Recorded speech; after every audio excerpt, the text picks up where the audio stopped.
નમસ્કાર મિત્રો, મારી યુટ્યુબ ચેનલમાં તમારું હાર્દિક સ્વાગત છે। આજે આપણે વાત કરવાના છીએ સોનગઢના રાજા વીરસિંહજીના જૂના જમાનાની ઘટના છે। મિત્રો, એક જમાનો હતો, વાત છે પહાડોની ગોદમાં આવેલ સોનગઢ નામના એક સુંદર રાજ્યની।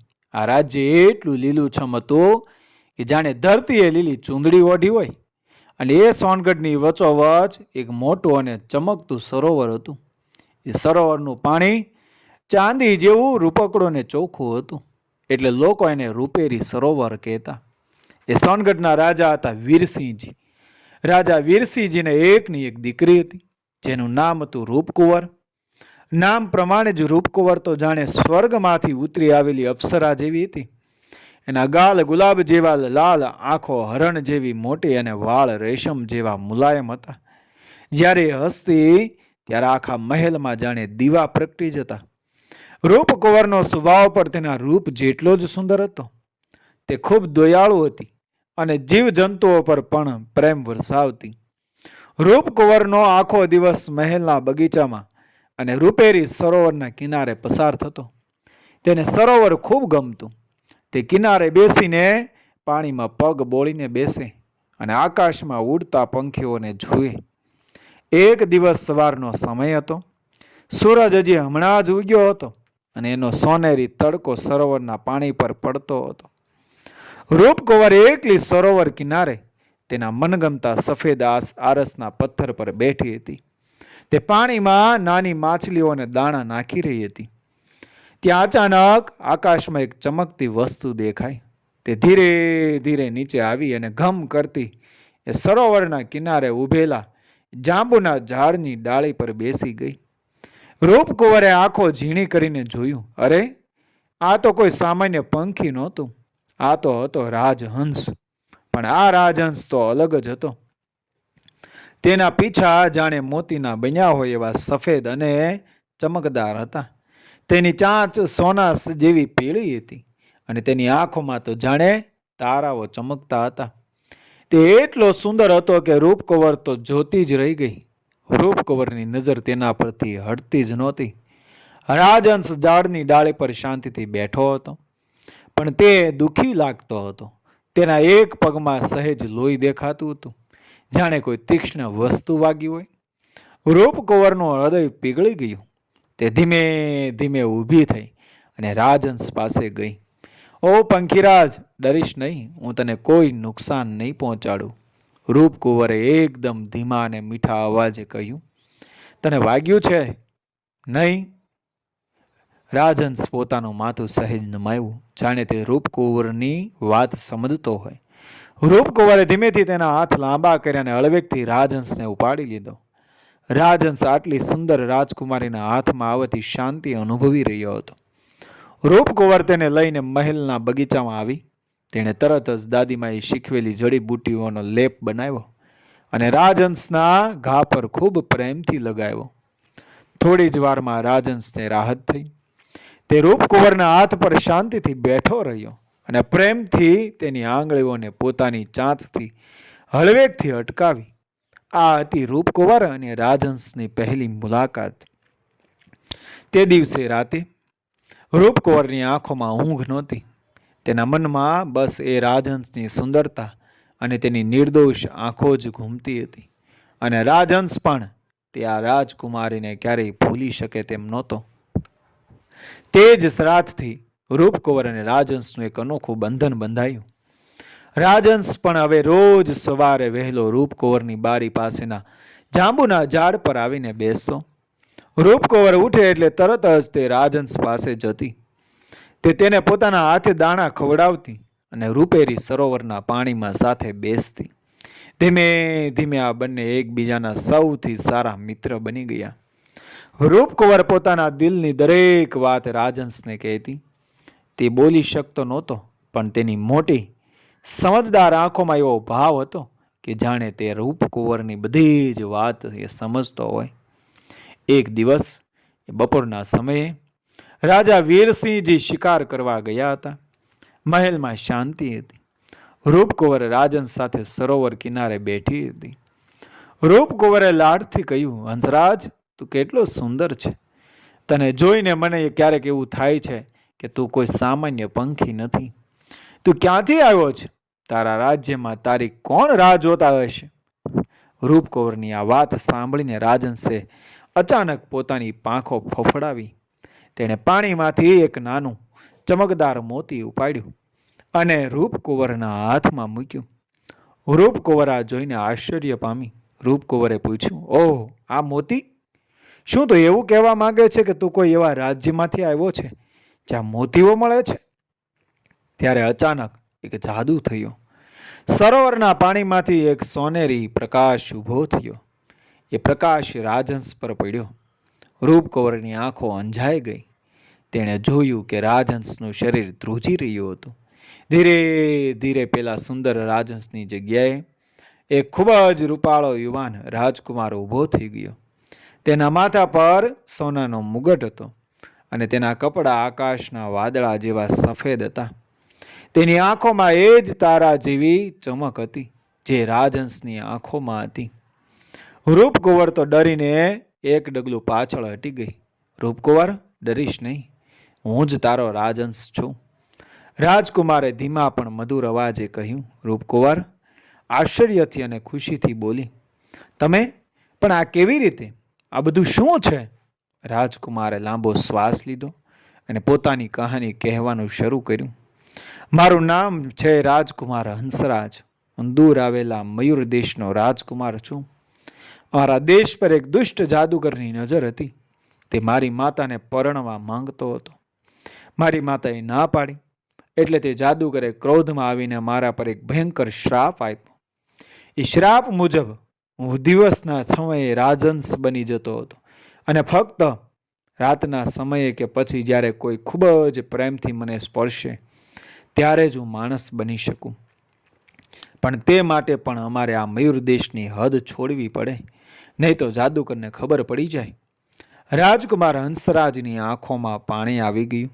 હું ઘાયલ હતો ત્યારે ભાગતો ભાગતો અહીં આવ્યો.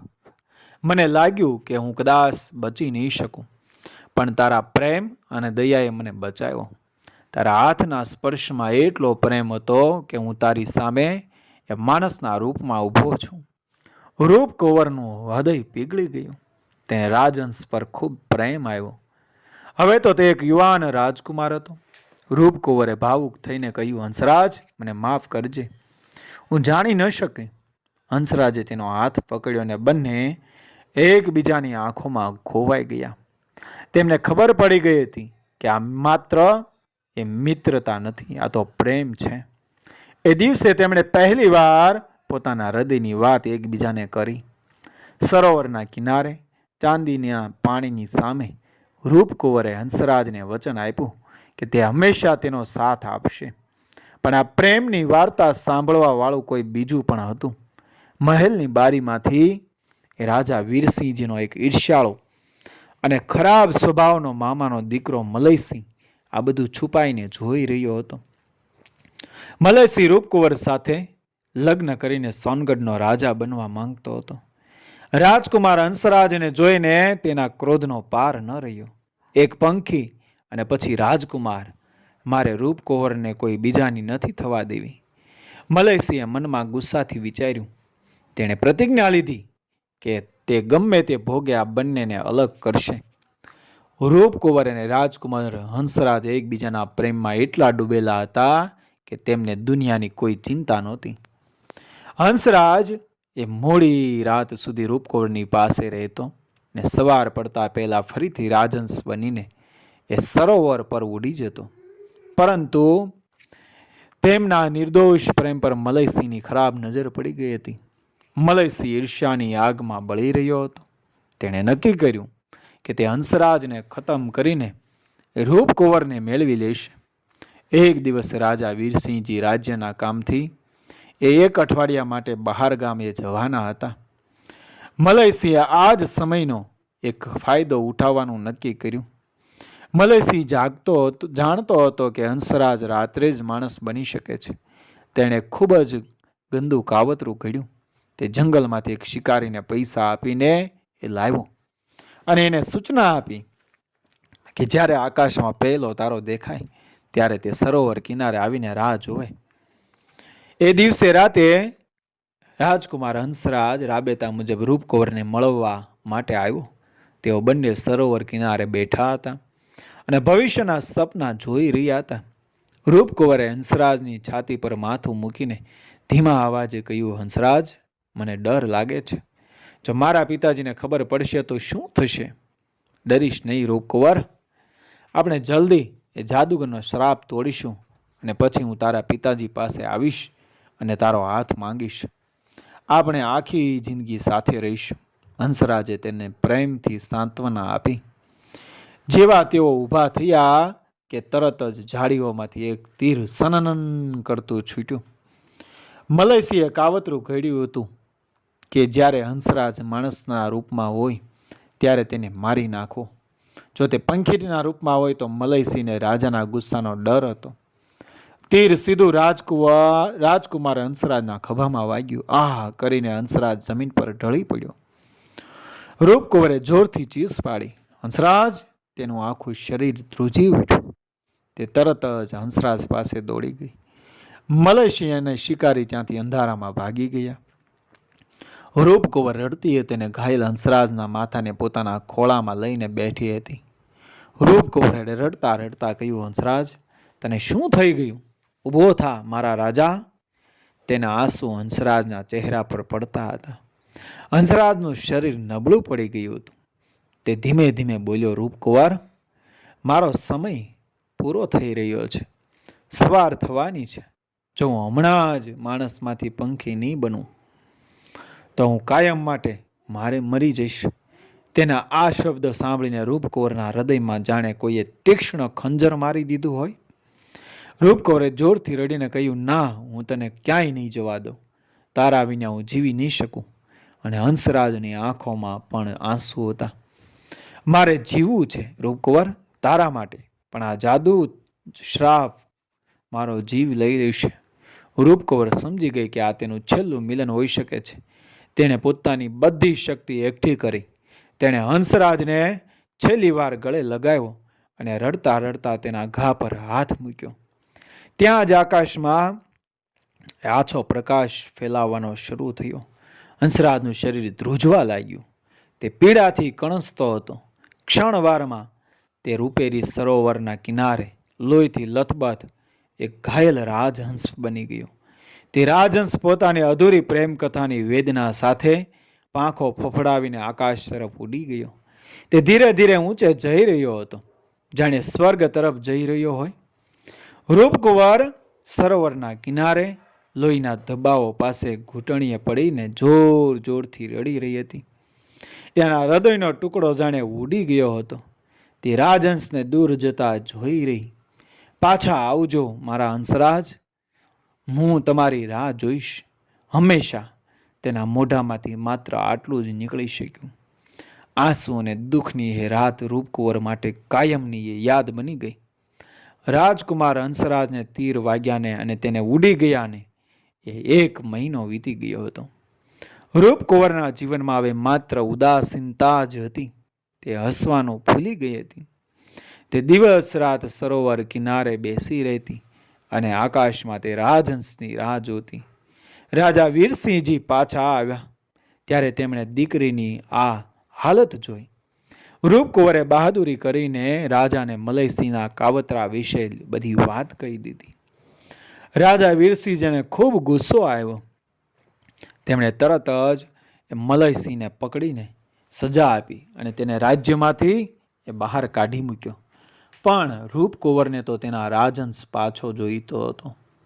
એક રાતે રૂપકુંવર મહેલના ઝરૂખામાં બેઠી હતી ત્યારે તેને યાદ આવ્યું કે હંસરાજે કહ્યું હતું કે જ્યાં સુધી તે જાદુગરનો શ્રાપ તોડશે નહીં ત્યાં સુધી તે કાયમ માટે જોખમમાં રહેશે. રૂપકુંવરે દ્રઢ નિશ્ચય કર્યો, હું રાહ નહીં જોઉં. મારે મારા પ્રેમને બચાવવા માટે જાતે જ જવું પડશે. બીજા જ દિવસે રૂપકુંવરે જૂના કપડાં પહેર્યા. તેને પોતાની પાસે થોડો સામાન લીધો અને પોતાના પિતાને એક પત્ર લખ્યો કે પિતાજી, હું મારા પ્રેમને બચાવવા માટે જઈ રહી છું. ચિંતા ન કરશો. હું જીતીને જ પાછી આવીશ. અને પછી તે મયુર દેશ તરફની લાંબી અને ખતરનાક મુસાફરી પર નીકળી પડી. જે હંસરાજે તેને વાત વાતમાં કીધી હતી. અને ત્યારે રૂપકુંવરનું સાહસ શરૂ થયું. તેણે ગાઢ જંગલો પાર કર્યા, પહાડોની ઊંચી નીચી કેડીઓ ચઢી અને ભૂખ્યા પ્રાણીઓથી પોતાનો બચાવ કર્યો. તે બિલકુલ ડરી નહીં, કારણ કે તેના દિલમાં હંસરાજને પાછો મેળવવાની તાકાત હતી. ઘણા દિવસોની મુસાફરી પછી તે આખરે મયુર દેશ પહોંચી. આ દેશ ખૂબ જ સુંદર હતો, પણ તેના પર જાદુગરનો શ્રાપ હતો, તેથી ત્યાં કોઈ ખુશ નહોતું. રૂપકુંવર છુપાઈને મહેલમાં પહોંચી. તેને ખબર કાઢી કે જાદુગર રાજા હંસરાજના પિતાજીને બંધક બનાવીને બેઠો છે અને તે હંસરાજને કાયમ માટે પંખી બનાવી દેવા માંગે છે. રૂપકુંવરને ખબર પડી કે શ્રાપ તોડવા માટે જાદુગરની પાસે રહેલા પ્રેમના દીવાને શોધવો પડશે અને તેણે જાદુગરના માથા પર રહેલા સોનાના મુગટ સાથે એ તોડી નાખવો પડશે. રૂપકુંવર એક સામાન્ય દાસીના રૂપમાં મહેલમાં ઘૂસી ગઈ. રાતનો સમય હતો. જાદુગર એક મોટા ખંડમાં સૂતો હતો. રૂપકુંવર ધીમે ધીમે તેની નજીક ગઈ. તેણે ત્યાં રાખેલો પ્રેમનો દીવો ઉઠાવ્યો. દીવો પકડતા જ તેને હંસરાજના પ્રેમની ગરમીનો અનુભવ થયો. તે દીવો એકદમ ચમકી ઉઠ્યો. જાદુગરને અચાનક અવાજ આવવાથી તે જાગી ગયો. જાદુગરે ગુસ્સામાં કહ્યું, કોણ છે ત્યાં? તું કઈ રીતે અહીં આવી? રૂપકુંવર ડરી નહીં. તેણે જોરથી કહ્યું, હું છું તારા વિનાશ માટે આવેલી રાજકુંવરી. તો અમારા પ્રેમને નષ્ટ નહીં કરી શકે. જાદુગર ક્રોધથી આગ બબૂલો થઈ ગયો. તેણે રૂપકુંવર પર જાદુ ફેંક્યો, પણ રૂપકુંવર ઝડપથી બાજુ પર ખસી ગઈ. આ જાદુ દિવાલ સાથે અથડાયો અને રૂપકુંવર ભાગીને જાદુગરની નજીક ગઈ. જાદુગર હશે તે પહેલા જ રૂપકુંવર પોતાની બધી શક્તિ એકઠી કરીને પ્રેમનો દીવો જાદુગરના માથા પર રહેલા સોનાના મુગટ સાથે જોરથી અથડાયો. ધડામ દઈને અવાજ થયો. મુગટ અને દીવો બંને તૂટી ગયા. એક જોરદાર પ્રકાશ ફેલાયો અને જાદુગર જોરથી ચીસ પાડીને ધૂળ બની ગયો. આખો મયુર દેશ ધ્રુજી ઉઠ્યો. જાદુગરનો શ્રાપ એ તૂટી ગયો હતો. બરાબર એ જ સમયે રાજહંસના રૂપમાં ઘાયલ હંસરાજ એ મયુર દેશની સીમા પર ઉડી રહ્યો હતો. શ્રાપ તૂટતા જ તેના શરીરમાં ફરીથી પીળાશ પડતો સોનેરી પ્રકાશ ફેલાયો અને તે એકદમ સ્વસ્થ રાજકુમાર હંસરાજ બની ગયો. તેના ઘા પણ મટી ગયા હતા. હંસરાજ તરત જ પોતાના મહેલ તરફ દોડ્યો. તેણે જોયું કે રૂપકુંવર થાકેલી પણ વિજયી બનીને ઊભી હતી. રૂપકુંવર, હંસરાજે તેને જોરથી ગળે લગાવી દીધી. તે મારા માટે આટલું મોટું સાહસ કર્યું, તે મને બચાવ્યો. રૂપકુંવરના આંસુ અટકતા નહોતા, પણ આ વખતે તે દુઃખના નહીં પણ ખુશીના હતા. તેણે રડતા રડતા કહ્યું, મેં કહ્યું હતું ને કે હું તમારી રાહ જોઈશ અને તમને પાછા લાવીશ. મયુર દેશના રાજા બંધનમાંથી મુક્ત થયા. તેમણે રૂપકુંવરનું ખૂબ સન્માન કર્યું અને રાજકુમાર હંસરાજ સાથે તેના લગ્ન કરાવી દીધા. થોડા દિવસો પછી રૂપકુંવર અને રાજકુમાર હંસરાજ સોનગઢ પાછા ફર્યા અને રાજા વીરસિંહજી પોતાની દીકરીનું સાહસ જોઈને ગર્વથી છલકાઈ ગયા.